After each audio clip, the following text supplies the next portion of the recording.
All right, so we're now sort of on the one where I talked about earlier. Another tool in your toolbox, tool number 9.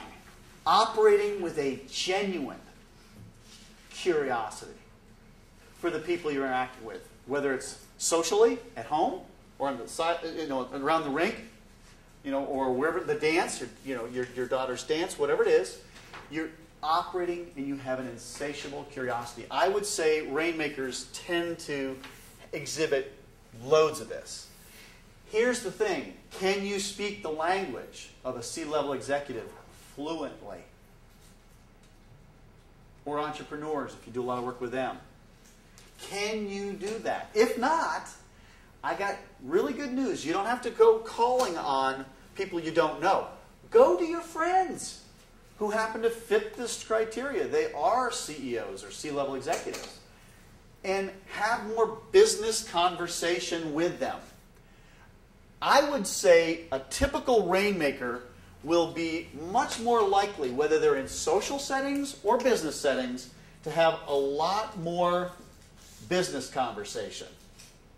Just half their conversation is business, the other half might be social.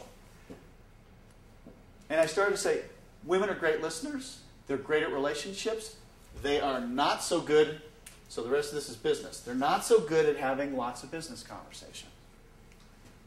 And again, they might know the kids' names, the dogs' names, birth dates, all that stuff, but they don't really know much about. And again, let's go back to my definition of networking was what?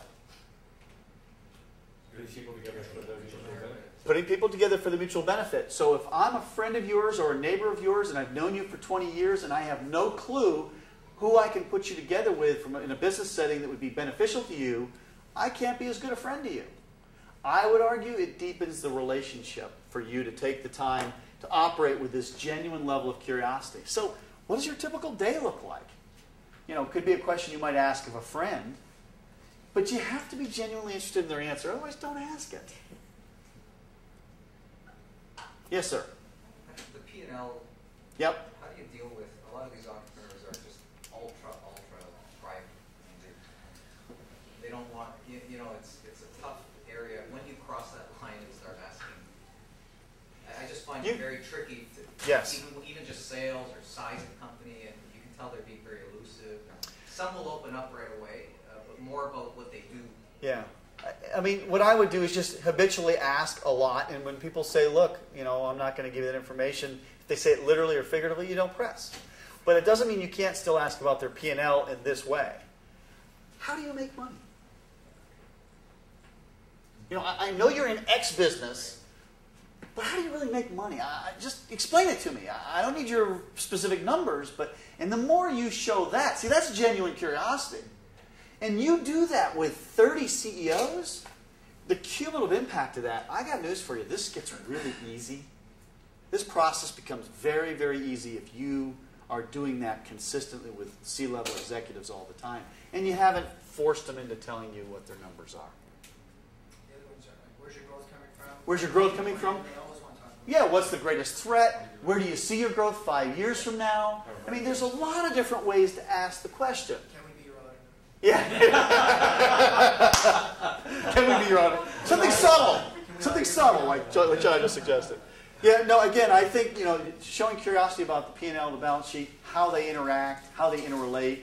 Gee, are you finding, how's the absence of a robust debt market affecting your business? That's a P&L question, or I'm sorry, it's a balance sheet question, but it's still something that people, I think, it shows a different level of interest and curiosity. All else being equal, the partner who knows 30 CEOs and he interacts or she interacts regularly, effortlessly, and consistently is likely to build stronger practice than the partner who only knows 3. Now again, you can make a lot with just those 3. You can make a lot of headway with just those 3. And the one who speaks fluent CEO or speaks the language of whoever it is you're meeting with, you're going to build a better set of connections. And I would even describe it this way. So let's assume you know 8 CEOs. I want to sort of have you get a sense of this. So tomorrow you can meet with CEO number 1 if you're willing. I would suggest you write out some questions that are thoughtful, that are, again, curiosity-based. Could be high-energy questions that I talked about earlier. You're going to learn some things from that meeting that I predict will actually give you some insights you might even share. I'm not talking about trade secrets, business secrets. You can share with CEO number 2. So now you have the same set of questions you had with number 1, but you've now added 1 or 2 to the next meeting.